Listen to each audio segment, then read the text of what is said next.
keep it, swear this one you'll save. Better lock it in your pocket, taking this one to the grave. If I show you, then I know you. U današnjoj video recenziji predstavljam vam jedan proizvod koji sam nedavno kupila.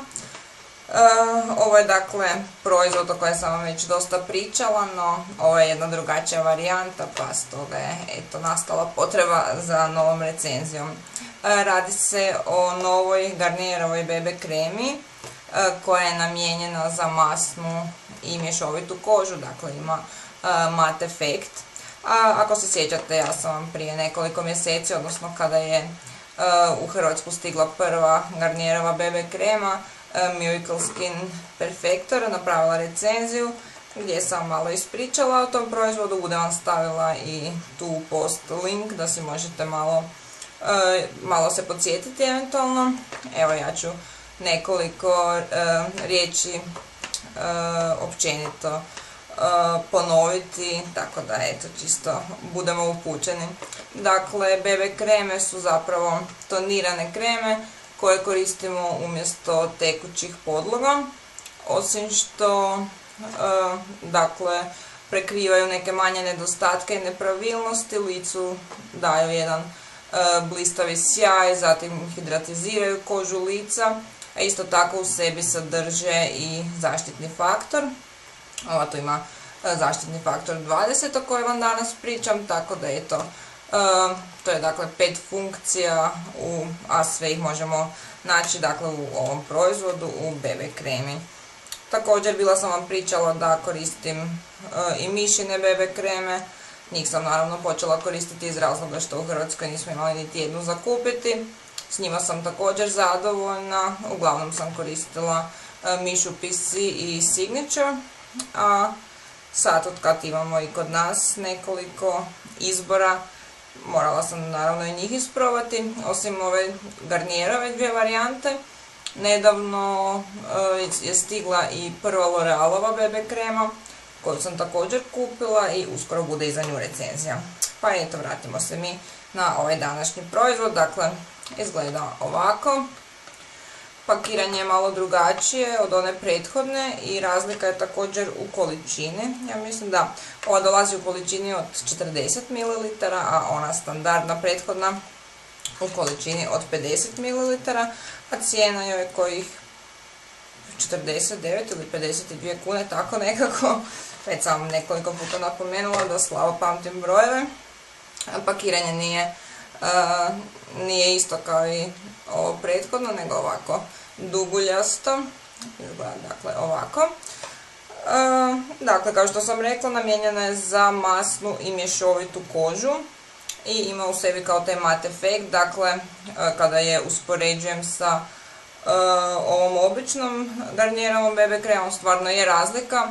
Kada nanesete ovu običnu, lice vam se onako dosta se sjaji, treba ga pa podosta matirati, a s ovom tu nije takav slučaj. Stvarno dakle je razlika i također razlika je u samoj teksturi proizvoda. Ova tu je dosta rijeđe teksture i nekako se lakše i nanosi i blenda i lakše se stapa s kožom. Evo, ja ću malo nanijeti na ruku da vidite o čemu vam govorim. Evo, već pri samom nanošenju se vidi ta razlika u teksturi proizvoda. Dakle, zaboravila sam napomenuti, sad sam uzela nijansu light, zato jer onu prvu sam bila uzela medium, pa sam je morala malo miješati sa ostalim proizvodima jer mi je bila pretamna, zato sam sada uzela nijansu light, dakle izgleda ovako.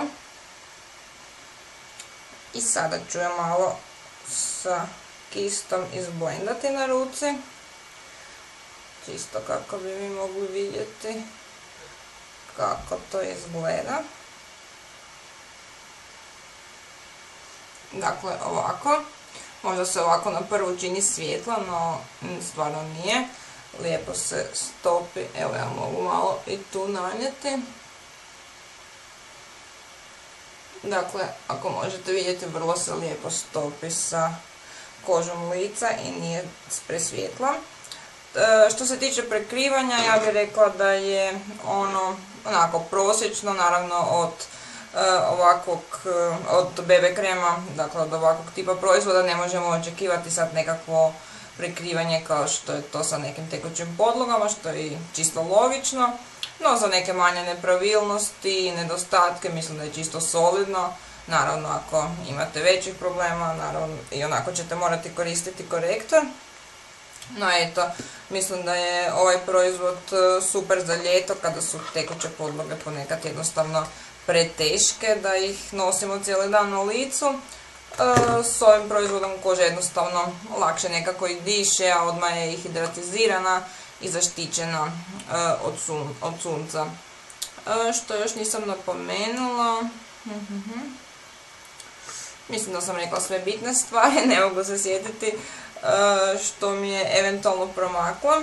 Uglavnom, zaključno bih rekla to da mi je ova varijanta Garnierove BB kreme puno bolja od one prethodne.